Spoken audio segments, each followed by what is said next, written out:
중국이 전 세계를 상대로 무상 복지 사업을 시작했습니다. 여러분, 이게 무슨 뚱딴지 같은 소리냐고요? 지금 알리와 테무에서 쏟아지는 원가 이하의 물건들, 이건 선물이 아니라 당신의 일자리를 제물로 삼은 독이 든 성배입니다. 제가 지난 수십 년간 한국과 해외에서 경제와 외교안보 현장에서 수많은 전략 테이블을 지키며 깨달은 단 하나의 진실이 있습니다. 공짜 점심 뒤에는 반드시 피비린내 나는 청구서가 따른다는 것입니다. 오늘 저는 단순히 뉴스 몇 줄 요약하는 방구석 전문가로서가 아니라 실제 국제 경제의 심장부에서 실무와 연구를 병행해온 전문가의 시각으로 지금 펜타곤이 대한민국 용산에 보낸 소름 돋는 경고의 실체를 폭로하려 합니다. 2026년 대만 해협의 폭발, 이것은 단순한 남의 나라 전쟁이 아닙니다. 당신이 어제 주문한 5,000원짜리 중국산 택배 박스가 2년 뒤 우리 아들의 가슴을 겨냥할 미사일 부품으로 치환되어 돌아오는 공포의 사이클입니다. 지금부터 제가 드릴 이야기는 그 어디에서도 들어보지 못한 전쟁 시뮬레이션 너머의 잔인한 생존 전략입니다. 미 항공모함 두 척이 바닷속으로 가라앉는 순간 여러분의 삼성전자 주식과 아파트 대출 금리가 어떻게 파멸의 길로 치닫는지, 그리고 왜 미국 해군 장성들이 자존심을 버리고 한국 조선소로 달려와 매달리고 있는지, 그 내밀한 비밀을 현장의 감각으로 생생하게 해부하겠습니다. 이 거대한 경랑 속에서 대한민국이 쥐고 있는 마지막 반전의 카드는 무엇인가? 지금 바로 시작합니다. 자, 첫 번째 장의 문을 열어보겠습니다. 소제목은 보이지 않는 침공, 경제적 집속탄이 된 알테시 박스입니다.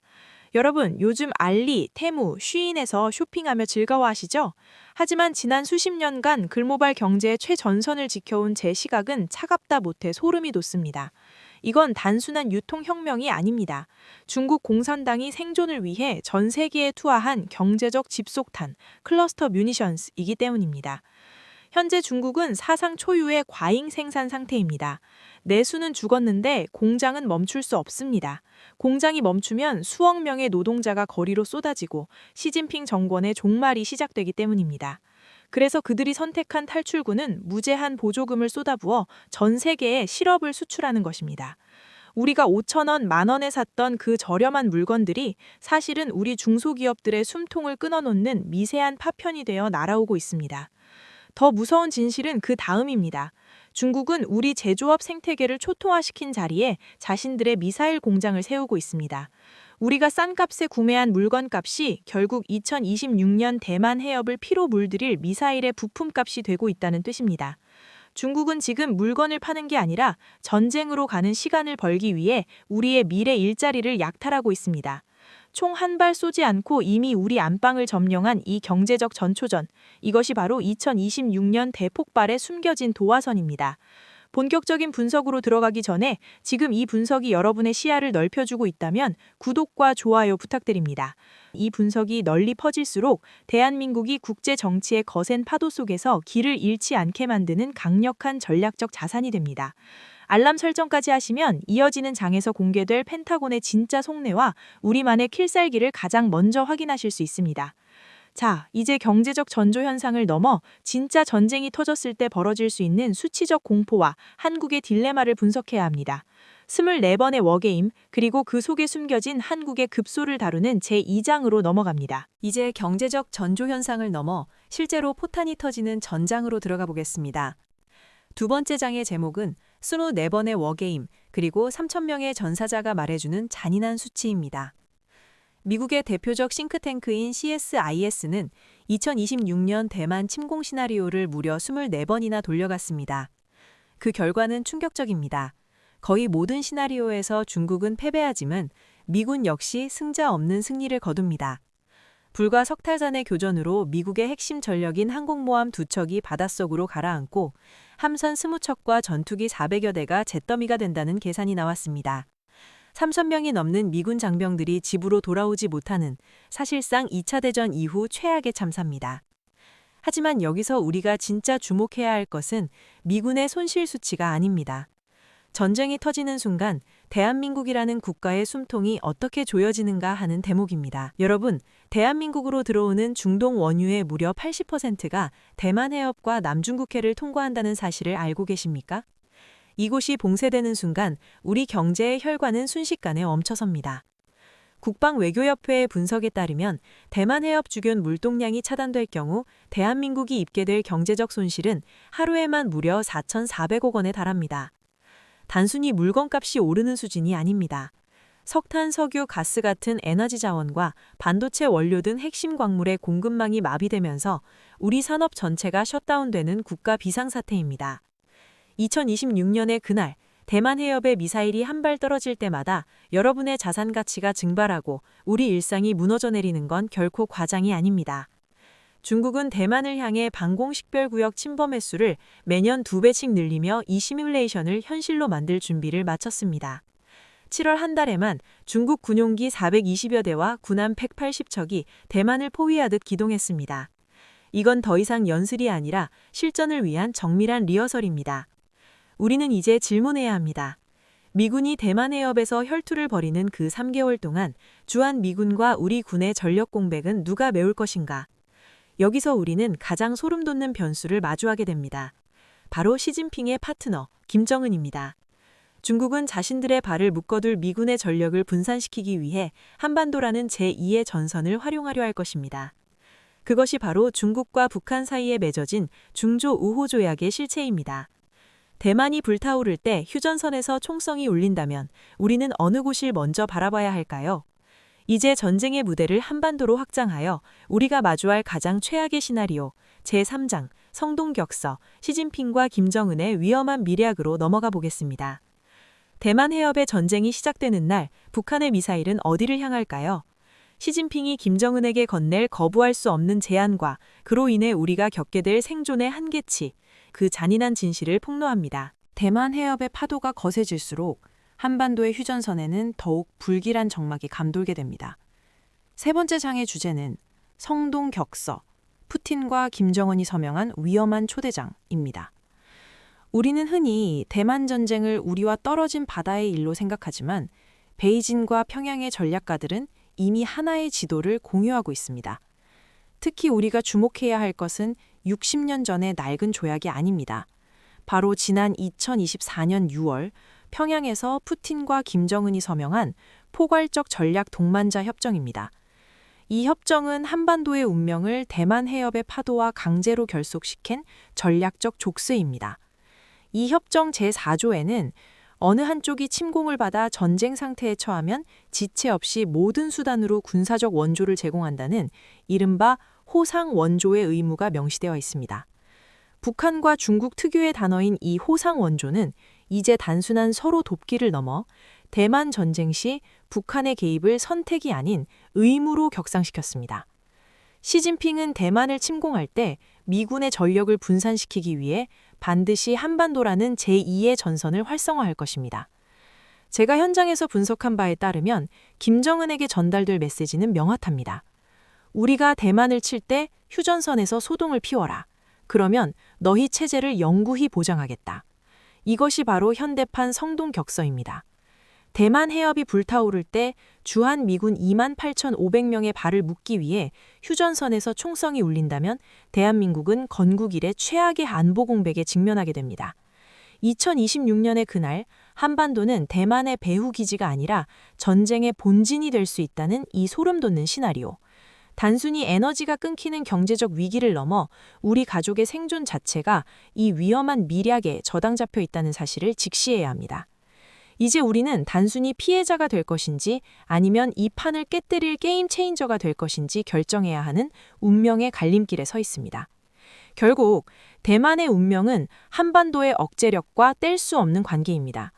중국은 북한이라는 칼을 통해 미군의 전력을 분산시키려 하고 우리는 그 틈에서 안보 공백이라는 치명적인 위협을 마주하게 됩니다. 하지만 절망하기엔 이릅니다. 국제정치는 철저한 기브 앤 테이크입니다. 미국이 우리에게 요구하는 것이 있다면 우리 역시 미국이 절실히 원하는 것을 쥐고 있기 때문입니다. 이제 분위기를 완전히 반전시켜 보겠습니다. 왜 세계 최강 미군이 그토록 한국 제조 라인에 목을 메고 있는지, 그리고 우리가 쥐고 있는 압도적인 반격의 카드는 무엇인지, 미국이 한국 조선소에 항복한 이유에서 낱낱이 공개하겠습니다. 자, 분위기를 완전히 반전시켜 보겠습니다. 네 번째 장의 제목은 100년의 덫 존스법, 미국이 한국조선소에 항복한 이유입니다. 여러분, 세계 최강 미 해군이 겉으로는 화려해 보이지만 그 속살은 심각한 골다공증 상태라는 사실을 알고 계십니까?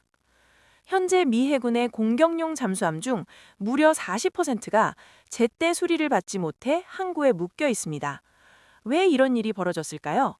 바로 미국의 발목을 잡고 있는 100년 된 유령, 존스법, 존스 액트 때문입니다. 1920년에 제정된 존스법은 미국 항구 사이를 오가는 배는 반드시 미국에서 건조되고 미국인이 소유한 배여야 한다는 강력한 보호무역법입니다. 이 법은 지난 100년 동안 미국의 상업 조선업을 완전히 도태시켰고 결국 군함조차 고칠 곳이 없는 제조업의 공동화를 초래했습니다. 만약 2026년 대만 해협에서 미 항공모함이 반파된다면 미군은 어디로 가야 할까요? 태평양 건너 본토까지 돌아가는 데만 보름이 넘게 걸리고 그곳에 도착해도 수천 명의 숙련공이 부족해 수리를 시작조차 못할 것입니다. 이 절박한 상황에서 미국 해군성 장관 카를로스 델 토로가 최근 한국의 HD 현대중공업과 한화오션을 줄지어 방문했습니다. 그가 현장에서 목격한 것은 단순히 거대한 도크가 아니었습니다. 미국에선 10년이 걸릴 함정 현대라 작업을 한국에선 단 6개월 만에 끝낼 수 있는 시간의 마법과 AI 로봇 용접이 일상화된 미친 듯한 제조 속도를 본 것입니다. 펜타곤은 이제 깨달았습니다. 100년의 덫에 갇힌 자국 조선소로는 중국의 물량 공세를 이길 수 없으며 전쟁을 지속할 수 있는 유일한 태평양의 심폐소생기는 오직 대한민국뿐이라는 사실을 말입니다. 미국은 지금 한국의 기술에 감탄하는 수준을 넘어 한국의 제조업 근육에 전략적으로 항복하고 있습니다. 미 해군이 자국의 규제 장벽까지 허물어가며 우리에게 함정 수리를 맡기려는 것은 한국의 도크가 멈추는 날 미국의 패권도 멈춘다는 것을 의미합니다. 이것이 바로 우리가 쥔 전쟁 종결자의 권력입니다. 미국이 잃어버린 근육을 우리가 가지고 있기에 이제 갑의 위치는 펜타곤이 아니라 대한민국의 제조 라인으로 이동하고 있습니다. 하지만 이 권력에는 위험한 독이 숨어 있습니다. 우리가 미 해군의 병기창 역할을 수행할수록 중국의 경제적 보복과 군사적 위협은 더욱 날카로워질 것이기 때문입니다. 이제 우리는 이 압도적인 레버리지를 활용해 어떤 구체적인 생존 전략을 짜야 할까요? 이어지는 제5부 실리콘 실드와 방산 병기창, 샌드위치 압박 속의 잔인한 선택에서 대한민국 생존을 위한 최종 전략의 퍼즐을 맞춰보겠습니다. 대만을 지키는 반도체 방패 실리콘 실드가 무너질 때 한국 경제는 어떤 충격을 받게 될까요? 그리고 미국과 중국이라는 두 거대 강대국이 동시에 들이미는 청구서 사이에서 우리가 찾아낸 제3의 길은 무엇인지 공개합니다. 이제 우리는 대만 해협의 파고가 불러올 가장 현실적이고도 잔인한 질문 앞에 서 있습니다. 실리콘 실드와 방산 병기창, 샌드위치 압박 속의 잔인한 선택입니다. 흔히 대만을 지키는 가장 강력한 방패를 반도체 공급망인 실리콘 실드라고 부릅니다. 전 세계 하이엔드 반도체의 90%를 생산하는 TSMC가 멈추는 날, 인류 문명은 디지털 암흑기라는 강제 셧다운을 맞이하게 됩니다. 블룸버그 이코노믹스의 분석에 따르면 대만 전쟁 발발 시 전 세계 GDP의 약 10%, 금액으로는 무려 10조 달러가 공중분해될 것으로 추산됩니다. 이는 2008년 금융위기나 코로나19 팬데믹을 압도하는 대재앙입니다. 그런데 이 재앙의 시나리오에서 대한민국은 대만보다 더 위험한 급소에 노출되어 있습니다. 우리는 반도체라는 실리콘 실드인 동시에 미국이 전쟁을 지속하기 위해 반드시 필요한 민주주의의 병기창 역할을 동시에 요구받고 있기 때문입니다. 펜타곤의 전략가들은 이미 알고 있습니다. 미국 내 탄약 재고가 바닥을 드러내고 함정 수리 시설이 마비된 상태에서 한국의 제조 라인이 중단된다는 것은 미군의 패배와 직결된다는 사실을 말입니다. 중국 역시 이 지점을 정확히 겨냥하고 있습니다. 시진핑 정권이 한국을 향해 힘에 의한 현상 변경 반대라는 표현에 유독 발끈하며 내정 간섭을 운운하는 것은 한국이 미국의 병기창으로 기능하는 것을 사전에 차단하려는 고도의 심리전입니다. 여기서 대한민국의 딜레마는 극에 달합니다. 미국과 밀착하여 병기창 역할을 수행하자니 서해안 너머 중국의 미사일 기지가 서울을 정조준하고 그렇다고 경제적 실리를 이유로 중립을 표방하자니 우리 수출이 물동량의 3분의 1을 차지하는 대만 해협의 항행 권한을 중국의 자비에 맡겨야 하는 처지가 됩니다. 단순히 양다리 외교로 버티기에는 미준 양측이 요구하는 청구서의 무게가 너무나 무겁습니다. 이제 전략적 모호성은 유효기간이 끝났습니다. 우리가 마주한 현실은 누구의 편에 설 것인가가 아니라 우리의 가치를 어떻게 극대화하여 두 강대국이 우리를 함부로 건드리지 못하게 할 것인가라는 고차원의 생존 게임입니다. 결국 우리는 우리만의 전략적 레버리지를 정의해야 합니다. 우리가 준 반도체와 방산 능력이 단순히 돈을 버는 수단이 아니라 전쟁을 억제하고 평화의 가격을 결정하는 강력한 칼날이 되어야 한다는 뜻입니다. 만약 우리가 이 칼날을 제대로 휘두르지 못한다면 2026년 대만 해역의 불꽃은 고스란히 한반도로 옮겨붙을 것입니다. 그렇다면 우리는 이 잔인한 샌드위치 압박을 뚫고 어떤 구체적인 생존 전략을 짜야 할까요? 이제 다음 장에서 그동안 베일에 가려져 있던 대한민국의 삼해길에 대해 본격적인 해부를 시작해보겠습니다. 중국이 가장 두려워하는 한국의 이것과 미국이 끝내 우리에게 내줄 수밖에 없는 핵심 기술의 정체는 무엇일까요? 위기 속에서 신강대국으로 도약할 대한민국의 은밀한 플랜을 이제 공개합니다.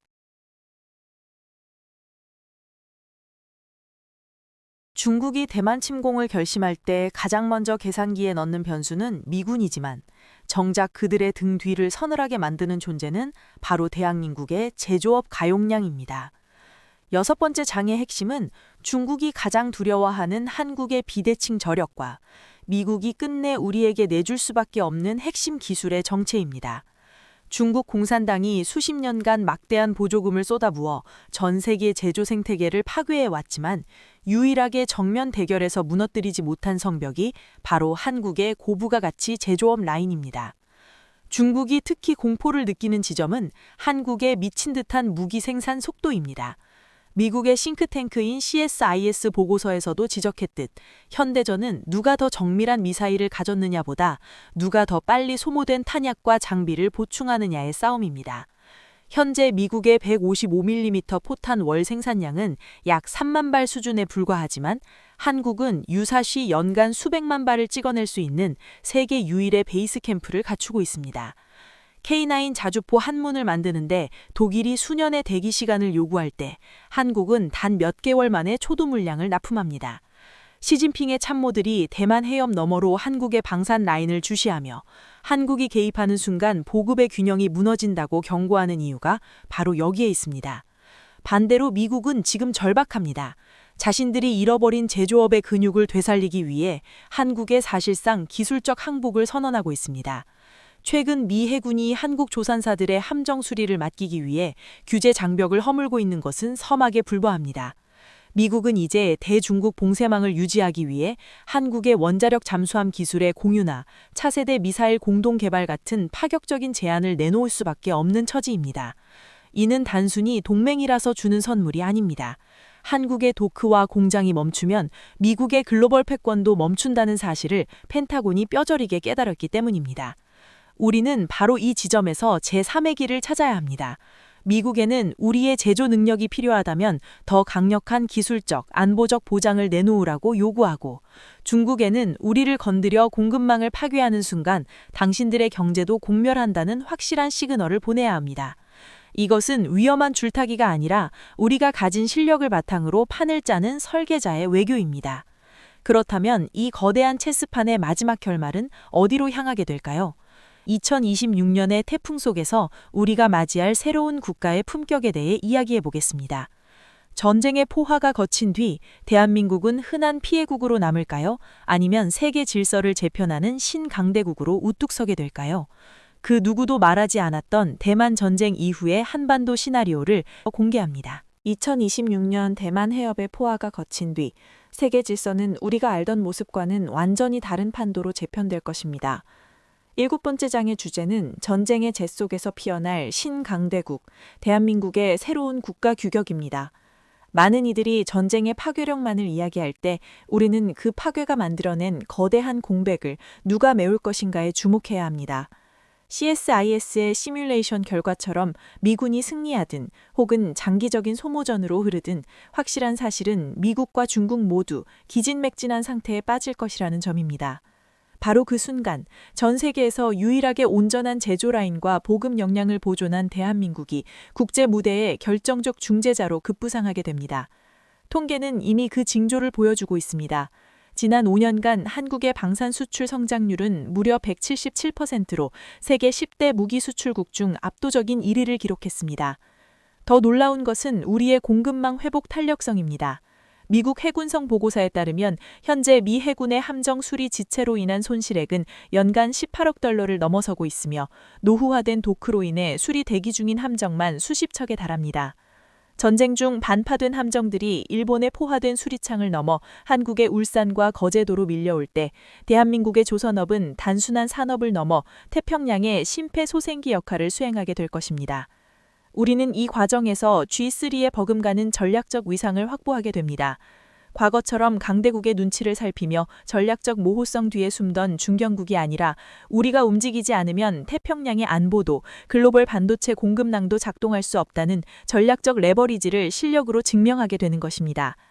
전쟁의 위기는 분명 우리에게 일일 4,400억 원이라는 뼈아픈 고통을 주립지만 그 불길을 견뎌낸 대한민국은 미국조차 함부로 대할 수 없는 기술적, 군사적 파트너로 그 규격이 완전히 달라질 것입니다. 이제 우리는 질문을 바꿔야 합니다.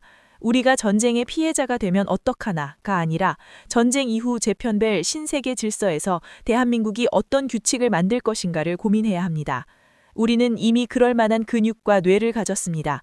다만 우리 스스로 그 힘을 깨닫지 못하고 있을 뿐입니다. 그렇다면 이 거대한 서사의 마지막 결론, 2026년 대격변의 시대를 뚫고 나갈 대한민국의 최종 생존 시나리오는 무엇일까요? 이제 마지막 장, 결단의 시간, 설계자가 된 대한민국에서 그 대미를 장식하겠습니다. 피해자가 될 것인가, 설계자가 될 것인가, 시진핑의 야욕과 미국의 절박함 사이에서 우리가 쥐어야 할 최후의 열쇠를 공개합니다. 이제 긴 여정의 마침표를 찍을 시간입니다.